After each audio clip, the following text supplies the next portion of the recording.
Bienvenidos, amados hermanos. Vamos a dar inicio a esta transmisión. Vamos a orar al Señor. Padre Santo, en el nombre de nuestro Señor Jesucristo, venimos delante de ti. Mis hermanitos, Señor, también disponen su corazón para recibir tu palabra. Enséñanos, Señor, guíanos a toda la verdad con tu Espíritu Santo. Señor Dios, muchas gracias. Has sido bueno con nosotros y ahora disponemos nuestra vida para ti. Tu Espíritu Santo nos guía, nos da la sabiduría, el entendimiento. Te lo rogamos en el nombre de nuestro Señor Jesús. Amén. Hoy, amados hermanos, veremos Hechos capítulo 2, verso 22. Es la continuación del pasaje que comenzamos ayer. Aquí, hermanitos amados, como hemos leído, la gente se reunió, vamos a decirlo así, como curiosos, para ver qué había sucedido cuando el estruendo, como de un viento recio, llenó toda la casa donde estaban congregados los discípulos. La gente lo notó, pensaron que estaban borrachos cuando los oían hablar en otras lenguas. Entonces Pedro empezó a predicarles y a explicarles qué estaba sucediendo. Vemos la continuación, hermanitos. Pedro empezó a hablar del Señor Jesús, a predicar a este tumulto de personas. Dice así, versículo 22. Israelitas, oíd estas palabras.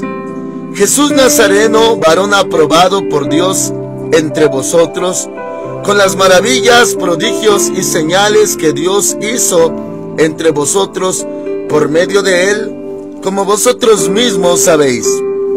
A este entregado por el determinado consejo y anticipado conocimiento de Dios, prendisteis y matasteis por manos de inicuos, crucificándolo.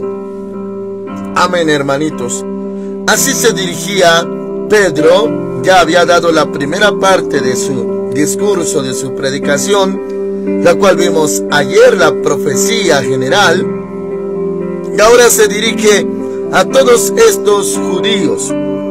Y, hermanitos amados, les hace ver que ellos participaron. Y sí, ciertamente, hermanitos, participaron de la crucifixión del Señor. Porque cuando ya estaba arrestado, las multitudes gritaban: crucifíquenlo.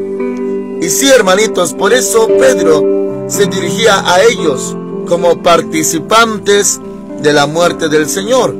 Ahora dice, versículo 23, a este entregado por el determinado consejo y anticipado conocimiento de Dios, prendisteis y matasteis. Les habla a ellos, por manos de inicuos, romanos, crucificándolo. Verso 24. Y Dios lo levantó suelto de los dolores de la muerte, por cuanto era imposible que fuera retenido por ella. Y aquí sigue hablando Pedro. 25. Pues David dice de él: veía al Señor siempre delante de mí, porque está a mi diestra, no seré conmovido. Por lo cual mi corazón se alegró y se gozó mi lengua, y aún mi carne descansará en esperanza. Porque no dejarás mi alma en el Hades, ni permitirás que tu santo vea corrupción. Me hiciste conocer los caminos de la vida, me llenarás de gozo con tu presencia. Amén. Lo que está hablando Pedro son profecías, hermanos amados, que están pronunciadas desde el libro de los Salmos en el Antiguo Testamento. Y ahí, hermanitos, se habla pues del futuro, la profecía acerca del Señor Jesús. Y, hermanitos, me concentro en el verso 27. Dice: porque no dejarás mi alma en el Hades. O sea, no se quedó, hermanitos, donde permanecían los muertos. Solamente, hermanitos, brevemente le doy un poquito de referencia. Antes del Señor Jesús, la gente, cuando moría, si eran justos, iban al seno de Abraham, que estaba en el centro de la tierra. Si eran impíos, iban al infierno. De ahí, hermanitos, en Lucas se menciona la historia, no parábola, sino historia del rico y Lázaro el mendigo, y que eran, por así decir, como vecinos, se podían ver. Sin embargo, una gran cima los separaba, decía Abraham. Entonces, hermanitos, la profecía referente al Señor Jesús es que Él no se iba a quedar ahí. En otras palabras, Él iba a resucitar, y así fue, resucitó.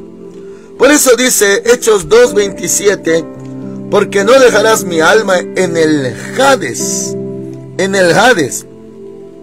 Bueno, ese término, esa palabra, originalmente en hebreo, hermanitos amados, se da a entender como el lugar a donde van los muertos. Y sí, antes iban para allá también los justos, pero un día el Señor Jesús los llevó, los mudó de ahí. Por eso dice la palabra de Dios en Efesios que llevó cautiva la cautividad.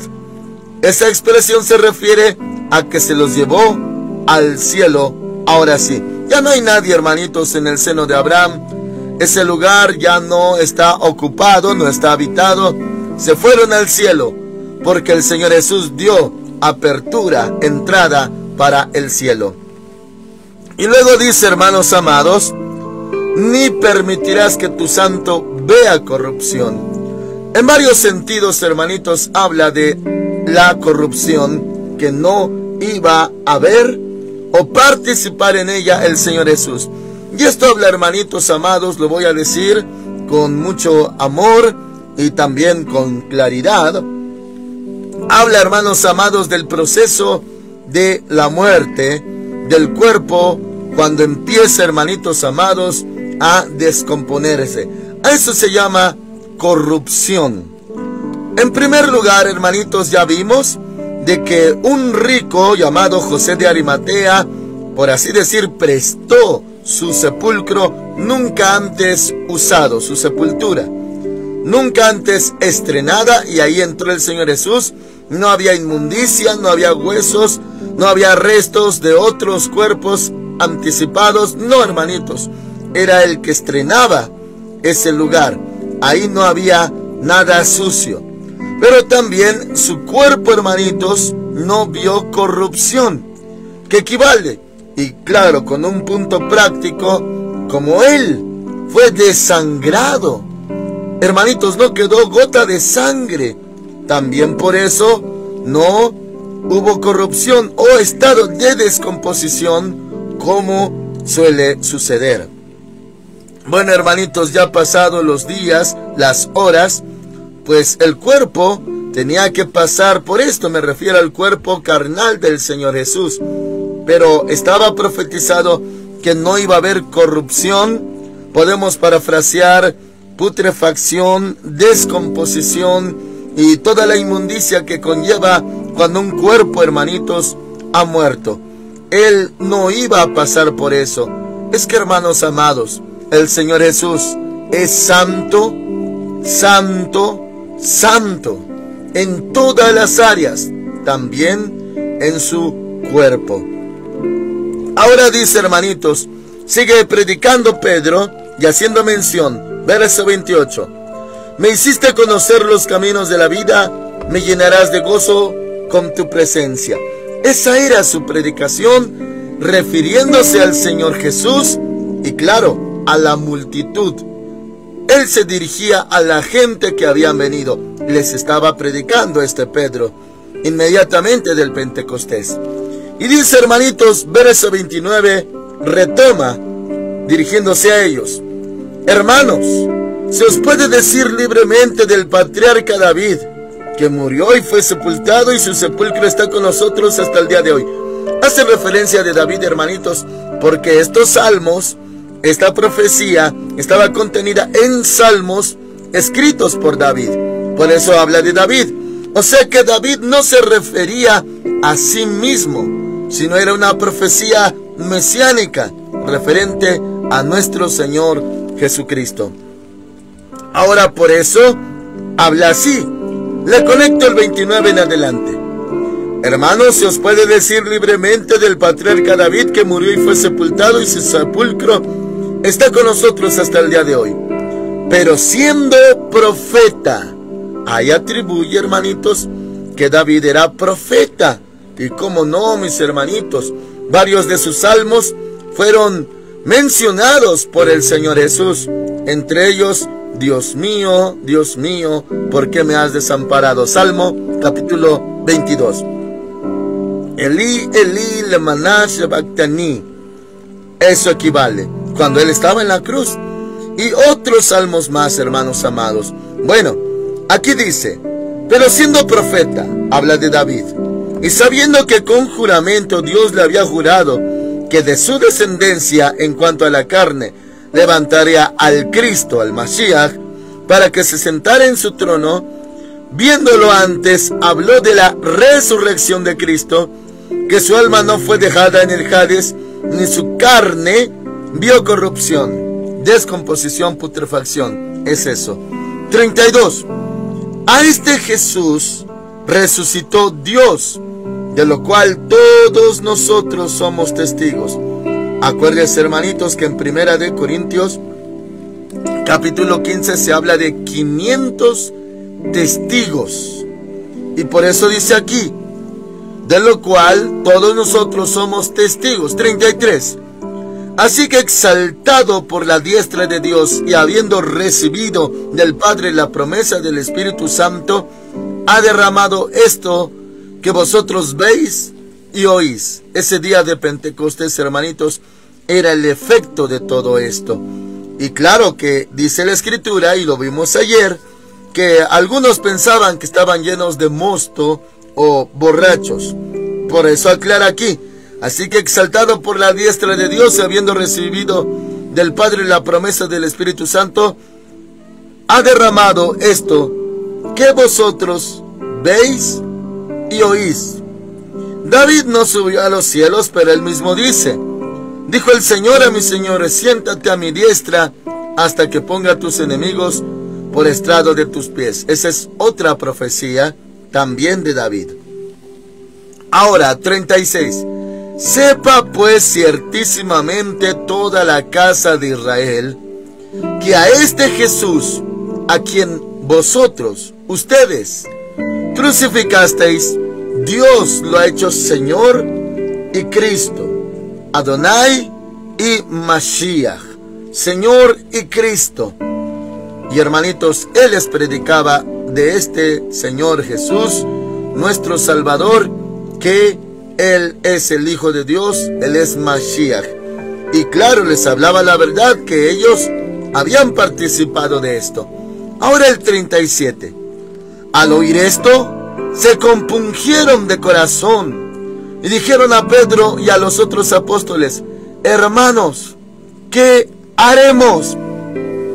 Esto, hermanitos, porque se compungieron y, por así decir, se arrepintieron.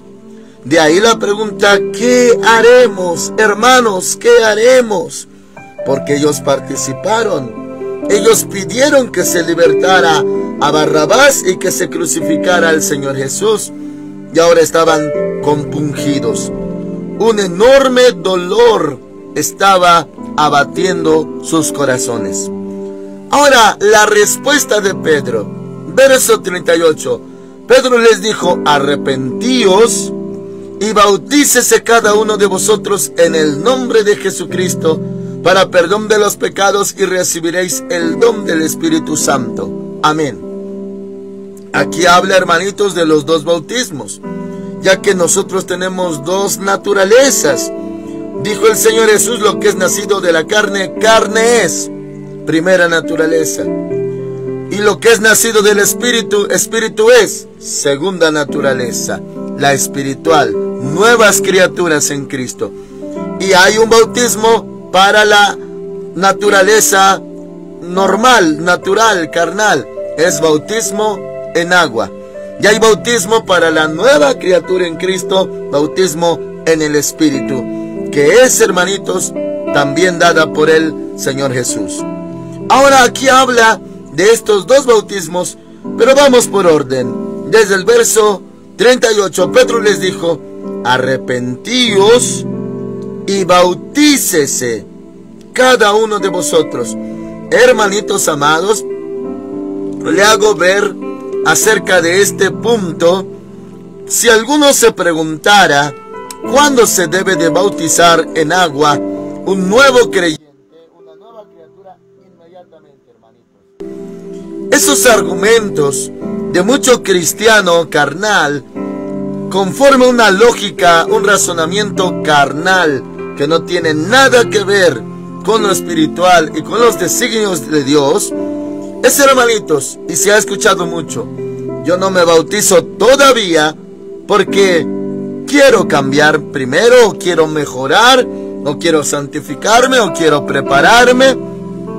Otros dicen: es una decisión tan importante que no se debe de tomar a la ligera, lo voy a pensar primero, voy a pensar lo que voy a hacer primero.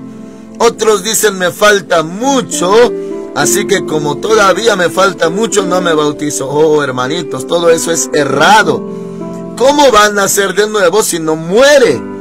¿Y cómo, hermanitos, va a resucitar juntamente con Cristo, que es el simbolismo cuando uno sale del agua bautismal, si no fue sepultado primero?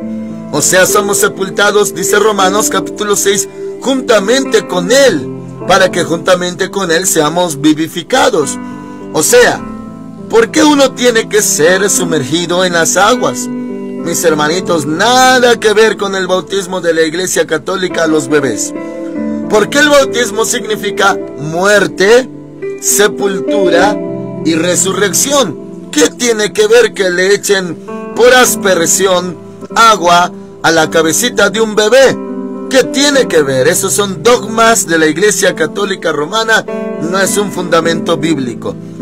El fundamento bíblico del bautismo en agua es que uno muere al viejo hombre, confesando sus pecados. Dice Mateo capítulo 3 que venían a Juan de todas las partes del Jordán, alrededor del Jordán, confesando sus pecados. Un bebé no confiesa pecados, hermanitos, porque no tiene nada de que arrepentirse. Entonces uno confiesa pecados, se arrepiente, cree en el Señor Jesús, muere al viejo hombre, confiesa y renuncia a todos sus pecados. Ahora, ¿qué se hace, hermanitos, con un muertito? Lo digo con respeto. Hermanos amados, hay que sepultarlo. Por eso baja a las aguas y tiene que ser sumergido completamente. ¿Por qué? Porque a los muertitos se les sepulta. No solamente agua en la cabeza, ¿eso para qué sirve? Y, hermanitos amados, se les sepulta y se le vuelve a sacar del agua. Y eso simboliza que resucitamos juntamente con Cristo. Entonces es el primer paso inmediatamente de haber creído. Tal vez alguno, hermanitos, quiera debatir que primero hay que doctrinar al discípulo, hay que enseñarle. Sí, mis hermanitos, claro que sí, eso no estamos oponiéndonos a ello. Pero no tiene que ser después de 1 año, 2 años, no. Inmediatamente, hermanitos, uno cree y debe de ser bautizado, morir al viejo hombre y ser nueva criatura. A eso se refería el Señor Jesús, que tiene que nacer del agua y del Espíritu, haciendo alusión al bautismo. Tan necesario e importante es el bautismo en agua, que hasta el Señor Jesús mismo se bautizó cumpliendo toda justicia. Él se bautizó en agua con Juan el Bautista. Muy bien. Entonces, dicho esto, hermanitos, queda asentado que el bautismo en agua debe de ser inmediato. Claro, se le tiene que doctrinar qué paso está dando, por qué, para qué, qué es el bautismo. Y, hermanitos, claro que sí, pero no estamos hablando de un prolongado tiempo, que hasta que sea santo nunca va a ser santo si no ha nacido de nuevo. Nunca va a mejorar ni cambiar si no ha nacido de nuevo. Así que, hermanitos, inmediatamente después de haber creído, que se bauticen los hijos de Dios. Ahora dice también la palabra de Dios, versículo 38, Pedro les dijo: arrepentíos y bautícese cada uno de vosotros en el nombre del Señor Jesucristo, Oh, mis hermanitos amados, es hermosa la palabra de Dios, muy precisa y muy clara, muy poderosa, viva y eficaz. Sin embargo, hay una secta, hermanitos, que ha distorsionado las escrituras y su correcta interpretación. Con este versículo, hermanitos, entra una secta llamada Only Jesus, o solo Jesús, o unitarios o unicitarios. Ellos, hermanitos, atribuyen que no hay Padre ni hay Espíritu Santo, que todo es el mismo Señor Jesús. O sea que el Señor Jesús se manifestaba en modalidad de Padre, modalidad de Hijo, modalidad de Espíritu Santo. Y hermanos amados, eso se llama modalismo. Es una secta, es torcida la interpretación por un versículo como este, hermanitos, porque dice que se bauticen en el nombre del Señor Jesucristo. Y dicen que no es correcto que si uno se bautizó en el nombre del Padre, del Hijo y del Espíritu Santo, que no, porque la gente se tenía que bautizar solo en el nombre del Señor Jesús. Esa secta, hermanitos, ha distorsionado las escrituras, ha negado la verdad. Y bueno, tenga cuidado, hermanitos, con ellos. ¿Y cuál es la diferencia? Si el Padre y el Señor Jesús son uno, ¿cuál es la diferencia? O sea, ¿por qué piensan que es ineficaz bautizar en el nombre del Padre y del Hijo y del Espíritu Santo? Si, hermanitos, dijo el Señor Jesús, el Padre y yo uno somos. ¿Cuál es el problema? Si es en el nombre del Padre, del Hijo, del Espíritu Santo, amén. Ahora, para los judíos, hermanitos, ellos conocían al Padre, le llamaban Hashem, el Eterno, Adonai, Eloheinu, Eli, Elohim. Y hermanitos amados, conocían a Ruach HaKodesh, el Espíritu Santo. Pero ahora dijo el Señor Jesús, creéis en Dios, creed también en mí. Por eso ahora se tenía que bautizar, claro, en ese nombre, porque no lo reconocían. Ahora sí debían de reconocer al Señor Jesús. Le conecto entonces, dice, arrepentíos y bautícese cada uno de vosotros en el nombre de Jesucristo para perdón de los pecados. Acuérdense, hermanitos, bautismo de arrepentimiento. ¿Qué pasa cuando alguien se arrepiente? Es perdonado y lavado con la sangre de Jesucristo que derramó en la cruz. Eso es lo que tenían que hacer, bautizarse en el nombre del Señor para perdón de los pecados. Y luego dice, y recibiréis el don, regalo del Espíritu Santo. Bautismo del Espíritu Santo, hermanitos. Dos bautizos, el de agua, el de fuego, el de arrepentimiento y el del Espíritu Santo. Ahora 39. Porque para vosotros es la promesa y para vuestros hijos. Le habla a los judíos, hermanitos. Y para todos. Ahí ya nos incluye los que están lejos. Para cuantos el Señor nuestro Dios llame. ¿Cómo nos llama? Con la predicación del Evangelio. Cuando el sembrador sale a sembrar. Y dijo el Señor, he aquí estoy a la puerta y llamo, si alguno oye mi voz y abre la puerta, entraré a él y cenaré con él y él conmigo. Él llama. Cuando se predica el Evangelio, hermanitos, él llama para que la gente se salve. 40. Y con otras muchas palabras testificaba y los exhortaba diciendo, sed salvos de esta perversa generación. Esa es la predicación del Evangelio dicha por Pedro, ahora que era lleno del Espíritu Santo. Y continúa diciendo, hermanitos, el 41. Así que los que recibieron su palabra, su predicación, fueron bautizados, claro, en agua, y se añadieron aquel día, en ese día solamente, como 3,000 personas. 3,000 almas recibieron al Señor Jesús, se arrepintieron y fueron bautizados, hermanitos, purificados en el bautismo. En la Biblia hebrea, hermanitos, en varias ocasiones se sustituye la palabra bautismo con la palabra purificación. Y sí, claro que sí, tiene que ver. Y hermanos amados, 3,000 personas vinieron a los pies del Señor Jesús. Ahora Pedro ya no era cobarde, ya no era temeroso, ya no huía, ya no negaba, porque ahora estaba lleno del Espíritu Santo. Ahora testificaba, predicaba y llamaba al arrepentimiento. Dice, hermanitos, el 42, y perseveraban, todos esos, perseveraban en la doctrina de los apóstoles. Ya que los apóstoles, discípulos antes, ellos, hermanitos, recibieron las enseñanzas del Señor Jesús, ahora ellos las transmitían. Eso es la doctrina. La palabra doctrina, hermanitos, son los fundamentos, las enseñanzas, las bases de nuestra fe. La palabra de Dios, hermanitos, tiene varias divisiones, me refiero a la Biblia. Y, hermanitos amados, se puede saber, por ejemplo, la ley, la historia, o sea, libros históricos, la profecía, profetas mayores, menores, la historia de Israel, Primera de Reyes, Segunda de Reyes, Samuel también, Crónicas también, libros poéticos o sapiensales, como lo es Proverbios, lo que es Salmos, hermanitos amados, Eclesiastes, Cantares, y hermanitos, todo eso son fundamentos. Viene también la doctrina, la enseñanza, principalmente en los evangelios y en las epístolas, las cartas de Pablo, de Pedro, de Juan, y hermanitos, eso es la doctrina, los fundamentos.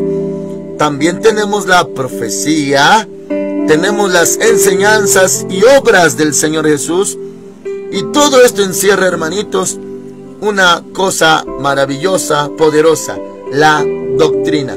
Doctrina quiere decir enseñanza. Con esto, hermanitos, hago reflexionar a todos mis hermanitos consiervos, pastores, ministros de congregaciones, que, hermanitos, hay predicación, gracias al Señor, en los púlpitos.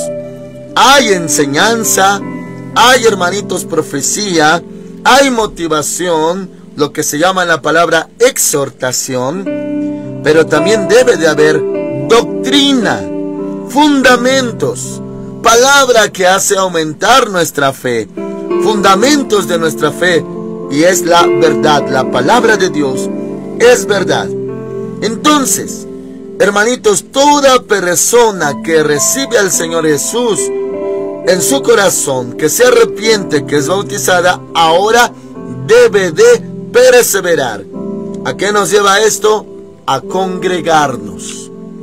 Debe de congregarse. Por eso dice el 42, y perseveraban en la doctrina de los apóstoles, en la comunión unos con otros, y en el partimiento del pan, y en las oraciones.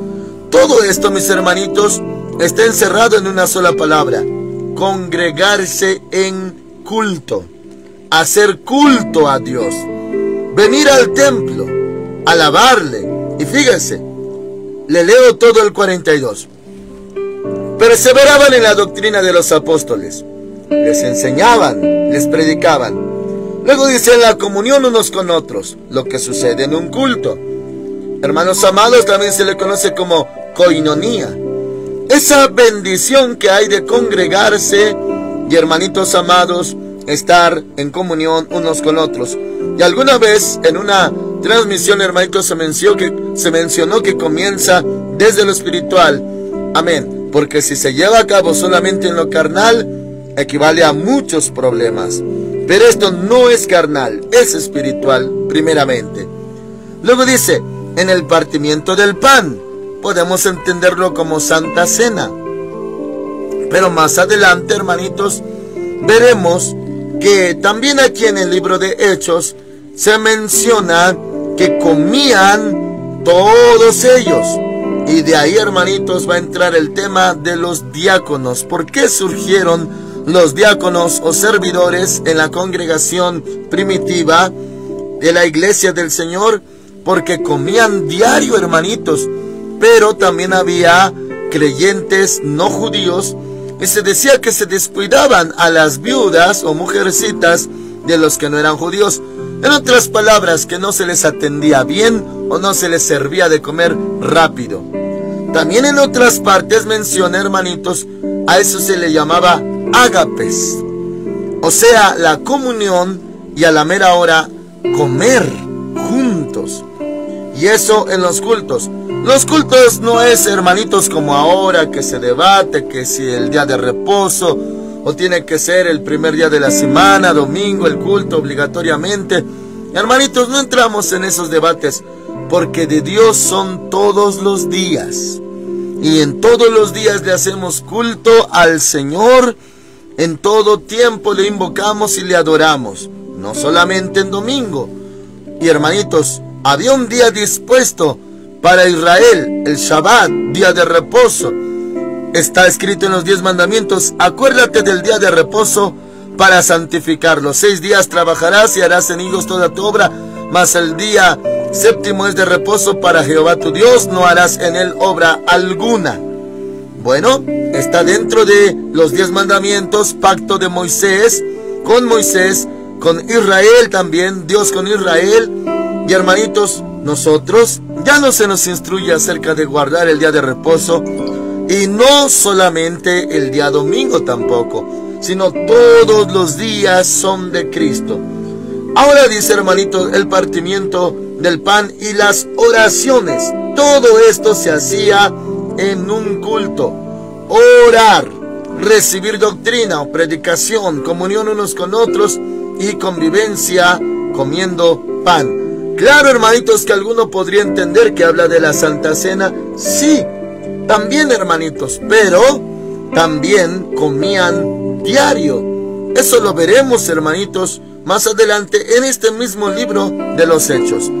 Entonces, allí la importancia de recibir al Señor, creyendo en Él, arrepintiéndonos de nuestros pecados. Luego, hermanos amados, bautizarse y luego congregarse. Todo eso lo encontramos, hermanitos, aquí en esta palabra de Dios. El día de Pentecostés, entonces, hermanitos, cuando vino ese viento recio sobre toda la casa, todos fueron llenos del Espíritu Santo y hablaban en otras lenguas conforme el Espíritu les daba que hablasen. Y hermanitos, la gente curiosa vino, y ahí es cuando Pedro les predicó a todos ellos, y este es el resultado. 3,000 personas vinieron a Cristo Jesús. Amén, hermanitos. Oramos al Señor. Padre Santo, te damos las gracias por tu palabra, por tu doctrina, por tu enseñanza. Señor, ahora encontramos a un Pedro valiente que predica el Evangelio, que no se avergüenza ni niega al Señor Jesucristo. Señor, porque estaba ya lleno del Espíritu Santo. Así tu amada iglesia esté llena de tu Espíritu, de testimonio de Jesucristo. Y Señor, las almas aún reciban el llamado al arrepentimiento y crean en ti y se añadan los que han de ser salvos. Gracias, Señor. Aquí, Padre Santo, por tu gracia, perseveramos en la doctrina. Por causa tuya, Señor, has sido maravilloso con nosotros. Gracias por mis hermanitos, los que creyeron, los que nacieron de nuevo, los que se bautizaron y los que perseveran cada día buscando tu rostro, congregándose. Gracias, Señor. Bendito es tu nombre y bendecida es tu congregación. En el nombre de Cristo Jesús. Amén. El Señor Dios Todopoderoso con ustedes, hermanitos. Le esperamos ahora también los lunes a las 5 de la mañana para dar la palabra del Señor. Este lunes, si seguimos en la tierra, es un día muy especial, ya que se espera el eclipse. Y muchos saben, hermanitos, que es una señal profética. Le esperamos, hermanitos, a las 5 de la mañana si seguimos aquí. Amén.